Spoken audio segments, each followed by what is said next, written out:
Who is Money Mayweather? $3.2 million. About 90,000. Money Mayweather is a character that was brought to life after Pretty Boy Floyd retired. I'm young, I'm fly, I'm flashy, I'm rich.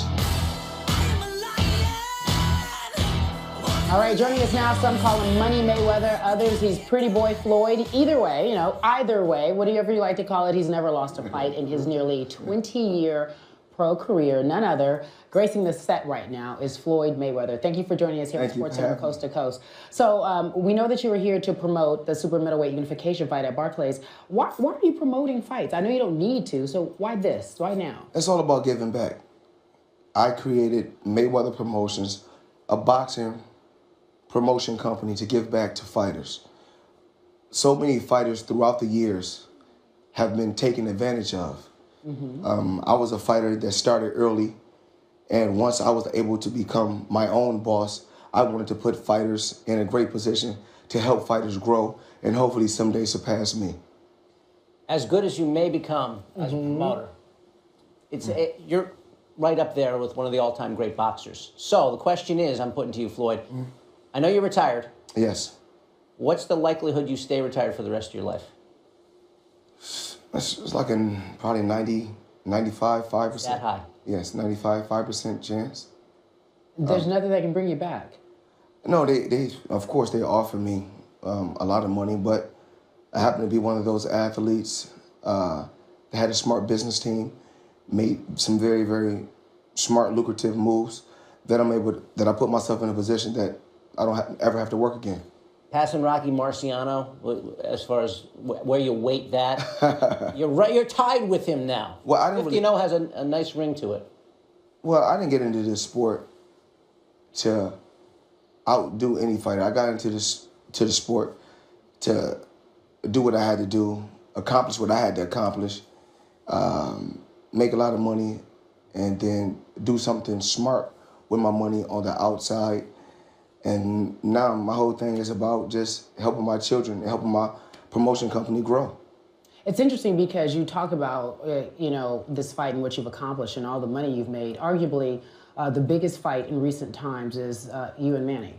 Yes. Everyone was waiting for it. It took a while to get done. Yes. It finally gets done in 2015. We were there, we covered it. Thank you. But leading up to the fight, though, Floyd, and let's talk about this for a moment, probably the first time in your career, your professional career, there was a lot of talk about the documented history of domestic violence. You never really addressed it. Do you have anything to say about it now? Well, that was in my past. And of course, with any situation, when someone talks about domestic violence, I think with a fighter that like myself, when they say that Floyd was involved in domestic violence, restraining someone, yes, I did that. I'm guilty of restraining. As far as stomp, kick, and beating a woman, I think that the world would see photos. But you must realize this. For so many years, they tried to defeat me in so many different ways, as far as negative things. But I couldn't be defeated inside the ring, so they tried to defeat me on the outside, as far as trying to discourage me. Do I think they wanted Rocky? Do I think that they want Rocky for me to break Rocky Marciano record? Absolutely not. Do I think did people want to see me fail? Absolutely. But I beat all odds. I was meant to be where I'm at today. I was meant to go through the different obstacles that I went through, and I wouldn't change my life for nothing. Okay, so in 2011, you spent 60 days in jail for, I guess, a misdemeanor. Yes. And it was alleged that that's when you hit another woman. Can you talk to me about your fans, your female fans who still enjoy you as a boxer, but they're having a hard time knowing the person outside of the ring? Do you have anything to say to them? Well, I said to everybody at home, I'm not perfect, never claimed to be perfect. I've been through certain obstacles in my life, and when it's all said and done, only God can judge me. Like I said before, I'm still waiting, hopefully like yourself.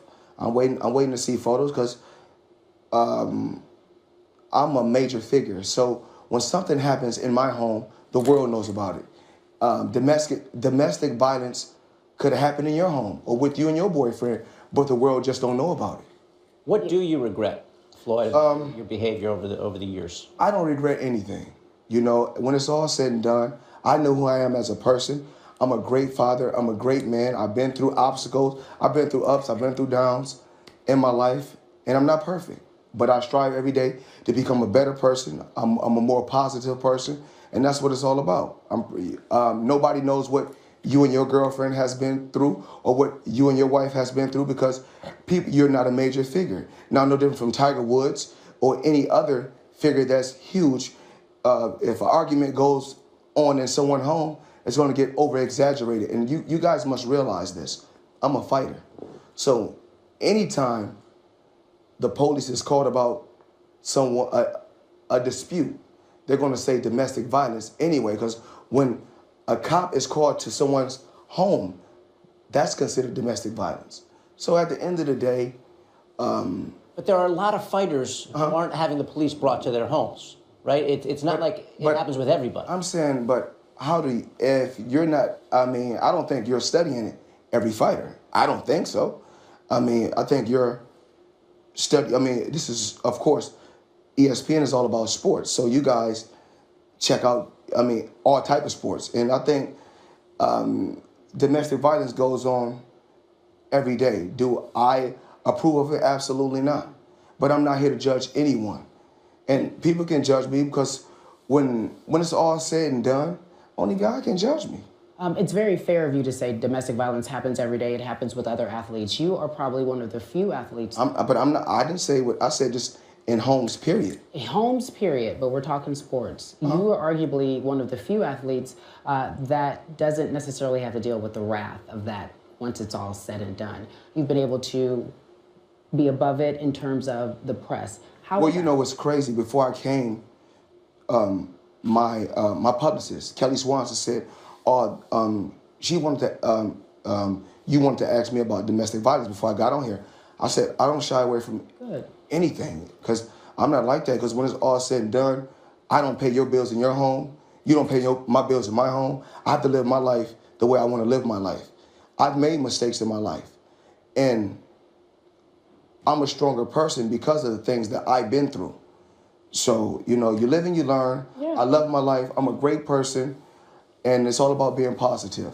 And I think with us being on ESPN, I think that, I don't mind talking about it, but I would prefer to talk about things that I've done, things that I gave back, like how I fed the American citizen, how I fed the American citizens for so many years. We don't talk about that, or how we feed the homeless on the regular. We never talk about that. But every time it's Floyd Mayweather, they tend to put a battery in people's back for them to talk about the negative things, but they never talk about the positive things that I do. And what I do know, I'm gonna let the world know this. My good outweighs my bad. Mm-hmm. I know that most recently you extended some words of encouragement to Ronda Rousey. Yes. Why'd you decide to do that? I've never had anything against Ronda Rousey. Like I said before, let people put batteries in their back and pump them up to say certain things about me. People are judging me because I was very outspoken in my boxing career. And if I wasn't outspoken, I don't think that I would have made the money that I made in the sport of boxing. I'm going to throw this out there because we haven't spoken about this. The Conor McGregor potential meeting in some form or fashion. How open are you to that? Like I said before, I didn't really even want to come back. I'm fine. But it's so crazy, like I said before, you got a guy that's made a mark probably for the last 3 years in the sport. I've been doing it since 1996. 1996. I've been world champion since the 90s, when he was a little kid. And I've been dominating throughout my whole career at the top level. Not just no fighter has done it, but no athlete has done it. It's not bragging or boasting. It's just telling the truth. So what I say about Conor McGregor, if you made $5 million, I'm willing to give you $10 million. If you made $10 million, I'm willing to give you $20 million. And within my career, I made $800 million. in my career. You know, I can't speak on what he's getting paid because when it's all said and done, Conor McGregor has to answer to somebody. He has a boss. Floyd Mayweather don't have a boss. What would happen if you guys got in the boxing ring together?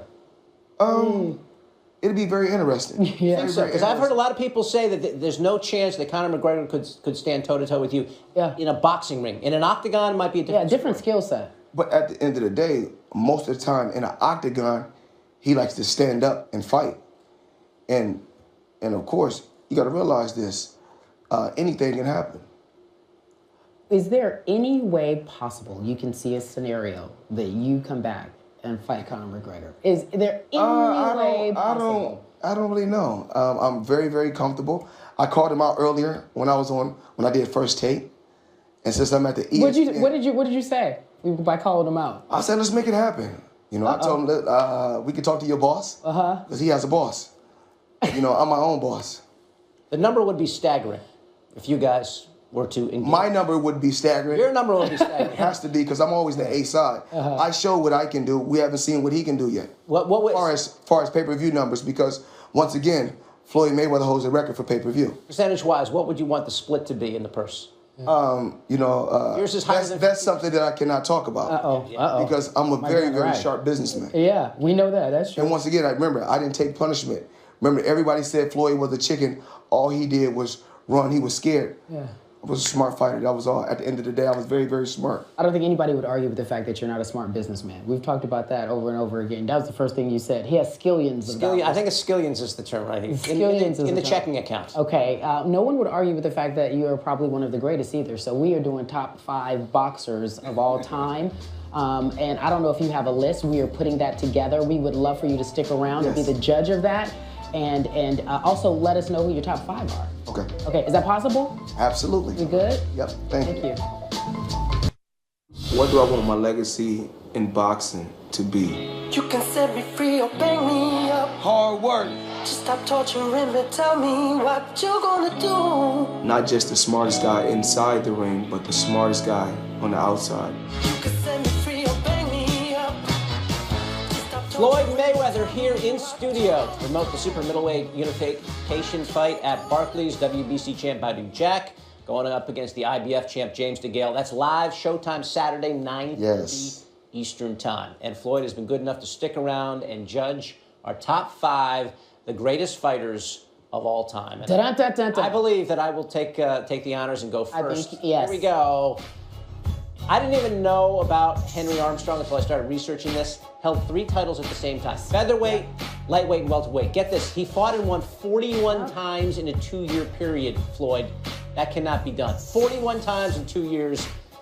Number 4, I did go with Floyd, 49-0, tying Rocky Marciano's record. Thank you. Get into a lot of brawls. Nearly impossible to hit, faster, quicker, better clinically than basically anyone he climbed into the ring with. Number 3, I went with Joe Louis. Became heavyweight champ in 1937 and kept the title for an astounding 11 years. That's unheard of. Defended the title 25 times without a loss. Number 2, I'm going Sugar Ray Robinson. Lost just one of his first 123 fights, of course, to Jake LaMotta. And then LaMotta and Robinson got into the ring 5 more times, and Sugar Ray beat him all 5 times. But number 1 for me, it's got to be Muhammad Ali. Of course. You know, before he took the stand, before his 3.5-year exile, he was unbelievably fast for a heavyweight. And then afterwards, he reinvented himself. He had some of his most memorable fights after the 3.5 years off. And of course, we've talked so much this year, 2016, about what kind of a figure he was socially and every other way. So of course. I got Muhammad at number 1. Okay, so Floyd chuckled when you said 4, as in, are you kidding me, sir? Like, are you kidding me, sir? I felt that. I was happy. Okay, good. Yeah, that was nice. I'm appreciative. Okay, so, but here's the deal. We'll just do the list, and it's all time. And history is still, it's always rewritten and rewritten, right? I mean, it's been millions and millions of fighters And just for me to be on a list it's truly a blessing. My list is just for me, David, right? So again, it's my list, is what I think of boxing. Number 5, I gave it to Mike Tyson. For me, growing up watching Mike fight, when he was at his best, at his prime, when he was the most dominant, I was afraid for you when you went in the ring. I was scared for you. You decided to get in the ring. You could see the fear in their eyes. Floyd, I agreed with David here. I went in at 4. History is yet to be rewritten. No, you could have more and more and more. You never know. You can move right on up the list. If you would get that 50th, like I was urging him to do last segment, maybe I'd move him up. I was just like, if he did that one more, if you fight Conor McGregor, I'd move you right on up. And then here we go. Number 3, we got Joe Louis. I'm right there with you, David. I mean, number 3, 2, 1, hard to argue. 2, Sugar Ray Robinson, as you said, and then number 1, Muhammad Ali. It's just hard to disagree with the 3, 2, and 1. I think you sneaked a peek at my list. I asked you, Floyd, honestly, right now, in your opinion, as we're going through this top 5, who is the greatest of all time? What are we judging fighters on? Because if we judge them on standing for a cause, then Ali is hands down. But if we're talking about taking the less punishment and breaking our records, it's Floyd Mayweather. I don't think that. Muhammad Ali paved the way for me to be where I'm at today. And, he's a legend. But when we talk about record breaking, we also got to talk about Ali lost to a fighter with 7 fights when he lost his world title to a fighter with only 7 fights. So these are the things that we don't look at. We don't only look at him standing for a cause, which is the great thing, because if Ali didn't stand for that cause, I wouldn't be where I'm at today. Mm-hmm. So I have to take my hat off to Ali, but I didn't get his sport 40 years to say that there's another fighter better than me. You know what is interesting? When I was coming up with this list, Ali had the Thrill in Manila. Mm-hmm. He had all the. But guess what? No, I just want to get to this question. You didn't seem like you got into those brawls with guys. That's not cool. That's not cool. What I'm here to teach fighters is this: the name of the game is to hit and not get hit. It's not about taking punishment. And I love Ali, but sitting on the ropes, taking punishment as far as doing a rope-a-dope, that's not cool. The cool thing about my career is this: I retired 49-0 on my own terms without taking any punishment and made smart investments. Now I'm able to put my kids through college and teach other young fighters and other people that's under my umbrella how to do the same thing. I agree with all of that, and you have your mental faculty. So you're saying that? So you're saying that? No, for me to be known as the best, I have to be in a knockout, drag-out fight, or what thing is this? I can make the extraordinary look ordinary. That's what's so great about my career. That's a valid point. My question to you was going to be, what was your greatest moment in the ring? Every fight played a major key. Every fight played a major key. And number 48 was the most important one, the Manny Pacquiao fight. Why? The reason why is because the world, even at ESPN, you guys shot a commercial, said how I was scared, I didn't want to fight. And so many people said I was scared and I was a coward and I was a chicken. But when it's all said and done, I was the smartest one. I walked in there, and in 30 minutes, I made $300 million. And I was able to lead the sport on my own terms. And I want all young fighters to know this. Ali is a legend. And he will always be a legend. And he will always have a special place in my heart. But when we talk about the sweet science of boxing and being very, very sharp, the thing is this: you guys want to get in this sport and take less punishment as possible, but get a big reward and leave the game on your own terms and make smart investments. And you did it. You absolutely pulled it. That's what boxing is about. Because it's crazy that when Ali was fighting, the world hated him. Of course. Once he took a lot of punishment and then he couldn't walk or talk anymore, they loved him. Don't love me when I'm long gone. Appreciate me now. Love me now. That's how I feel. Yeah, no. But Ali, I take my hat off to Ali and every legendary champion. Sugar Ray Robinson, all those guys paved the way for me to be where I'm at today in the sport of boxing. Special top 5 with Floyd Mayweather. Floyd Money Mayweather. Get it right. Money Mayweather. Before we go, who won? Who won? This was Me or better. David? Whose list was better? They're telling us to leave. I had the best. That's it. Back in a moment, folks.